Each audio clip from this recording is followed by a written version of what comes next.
ഇന്ന് നമുക്ക് കൊഞ്ചറി വയ്ക്കാമേ.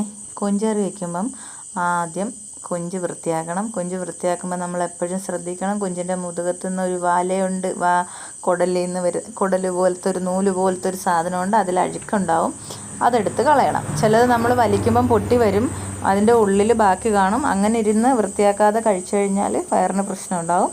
അതിനുവേണ്ടി നമ്മൾ എന്ത് ചെയ്യണം, മുതുകത്തൂടെ ഒരു കീറൽ കൊടുത്ത് ആ സാധനം എടുത്ത് കളഞ്ഞ് വൃത്തിയാക്കി വേണം എടുക്കാൻ. അങ്ങനെ കഴുകി വൃത്തിയാക്കി വെച്ച കൊഞ്ചും സവാളയും പച്ചമുളക്, കറിവേപ്പില, വെളുത്തുള്ളി, ഇഞ്ചി, തക്കാളി, വെളിച്ചെണ്ണ, ഉലുവ, മഞ്ഞൾ, മല്ലി, മുളക്, ഗരം മസാല, ഇത്രയും സാധനങ്ങൾ വേണം. ഉപ്പ് നമ്മൾ ആദ്യം വെളിച്ചെണ്ണയിൽ ഉലുവ പൊട്ടുമ്പം സവാള ഇട്ട് മൂപ്പിക്കുക. സവാള ഒന്ന് വാടി വരാൻ വേണ്ടി നമ്മൾ ആദ്യം തന്നെ കുറച്ച് ഉപ്പ് ചേർക്കുന്നുണ്ട്. ഉപ്പ് ചേർത്ത് കഴിഞ്ഞാൽ പിന്നെ ചേർക്കുമ്പം കണക്ക് നോക്കിയിട്ടേ ചേർക്കാവൂ, ഇല്ലെങ്കിൽ കൂടിപ്പോവും. ഉപ്പ് ചേർത്തൊന്ന് വാടി വരുമ്പം വെളുത്തുള്ളിയും ഇഞ്ചിയും കൂടെ ചതച്ചത് ചേർക്കണം. ചതച്ചിട്ടോ പേസ്റ്റാക്കിയോ എങ്ങനെയാണെന്ന് വെച്ചാൽ ചേർക്കാം. അത് ചേർത്ത് വാടി വരുമ്പം പച്ചമുളകും കറിവേപ്പിലയും ചേർക്കുക. ഇതിൻ്റെ കൂടെ ഒരല്പം, ഒരു നുള്ളു മതി, പെരുംജീരകം ചേർക്കണം. പച്ചപ്പെരുംജീരകം, പൊടിക്കാത്തതോ പൊടിച്ചത് ചേർത്താലും മതി. അത് ചേർത്ത്, പൊടിക്കാതെ ഞാൻ ചേർക്കാറ്. അത് കഴിഞ്ഞ് നന്നായിട്ട് വാടി വരുമ്പം തക്കാളി ചേർക്കുക. തക്കാളി വളരെ ചെറുതായിട്ട് വേണം അരിയാനേ. വളരെ ചെറുതായിട്ട് അരിഞ്ഞു കഴിഞ്ഞാൽ നമുക്ക് പെട്ടെന്ന് വാടി കിട്ടും. നമ്മൾ മൊത്തം ഇട്ടതിൻ്റെ പകുതിയും താഴെ കാൽ ഭാഗത്തോളം ചുരുങ്ങിക്കഴിഞ്ഞാൽ അത്രയ്ക്കും ടേസ്റ്റ് ആയിരിക്കും. അത്രത്തോളം ഇത് വാട്ടണം. വാടിക്കഴിഞ്ഞതിന് ശേഷം മല്ലി, മുളക്, മഞ്ഞൾ, ഗരം മസാല ഇടണം. നമ്മൾ കാൽ സ്പൂൺ മഞ്ഞൾ ഇടണം, 2 സ്പൂൺ മല്ലി ഇടണം, 2.5 സ്പൂൺ മുളക് ഇടണം. പിന്നെ കുറച്ച് കുരുമുളക്, ഞാനത് ഞങ്ങളുടെ വീട്ടിലെ എരിവ് കൂടുതൽ വേണ്ടിയതുകൊണ്ട് ചേർത്താണ്. നിങ്ങൾക്ക് വേണമെങ്കിൽ ചേർക്കാം, വേണമെങ്കിൽ ചേർക്കണ്ട. അതിന് വേറൊരു ടേസ്റ്റ് ഉണ്ടാവും. ഒരുപാട് ചേർക്കത്തില്ല, കുറച്ചേ ചേർക്കൂ.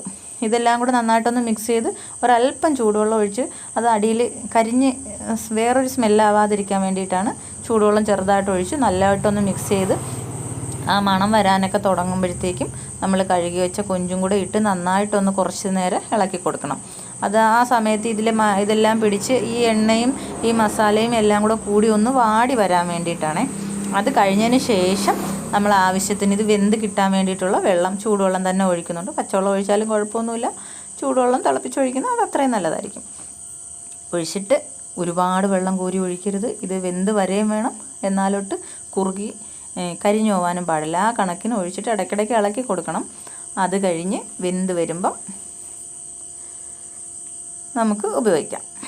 അതിൻ്റെ കൂടെ ചോറ് കഴിക്കാനാണെങ്കിൽ ഇതിൻ്റെ കൂടെ കൂട്ടാൻ പറ്റിയ നല്ലൊരു കൂട്ടും കൂടെ ഉണ്ട്, അതും കൂടെ പറയാം. അതും കൂടെ ചേർത്ത് വേണം ചോറ് കഴിക്കാൻ ഈ കൊഞ്ച് ഉപയോഗിക്കും. അല്ല ദോശയൊക്കെ കഴിക്കാനാണെങ്കിൽ അത് വേണ്ട, ഇല്ലെങ്കിൽ ഉപയോഗിക്കാനുള്ള തേങ്ങയും, നമ്മൾ സാധാ ചമ്മന്തി പോലെ തേങ്ങയും ഉള്ളി ചെറിയ ഉള്ളി ചെറിയ കഷ്ണങ്ങളായിട്ട് അരിഞ്ഞിട്ടിട്ട് അതിൽ ഉപ്പും മാത്രം ചേർത്തിട്ട് നമ്മൾ മിക്സിയുടെ വലിയ ജാറിൽ, ചെറിയ ജാറിലല്ല വലിയ ജാറിലിട്ട് ഒന്ന് കറക്കി എടുക്കുകയും ചെയ്യാവൂ. ചമ്മന്തി അങ്ങ് അരഞ്ഞു പോകരുത്. ഇതുപോലെ തേങ്ങാപ്പിരിവിരാ കിടക്കണം. ആ പരുവത്തിന് ഉപ്പും കൂടെ ആവശ്യത്തിന് ചേർത്ത് ചെയ്യുക, നല്ല ടേസ്റ്റ് ആയിരിക്കും. പിന്നെ ഇതിനകത്ത് ചെറിയ തേങ്ങാ കഷ്ണം ഇട്ടാലും നല്ലതാണ്. ഞാൻ ഇതിൻ്റെ ഇടയ്ക്ക് ചെയ്യുന്നതിൻ്റെ ഇടയ്ക്ക് എൻ്റെ മോൻ വന്ന് കുറച്ച് കഷ്ണം തേങ്ങ എടുത്തിട്ടിട്ടുണ്ടായിരുന്നു ഇതിൽ, അതും നല്ല ടേസ്റ്റ്.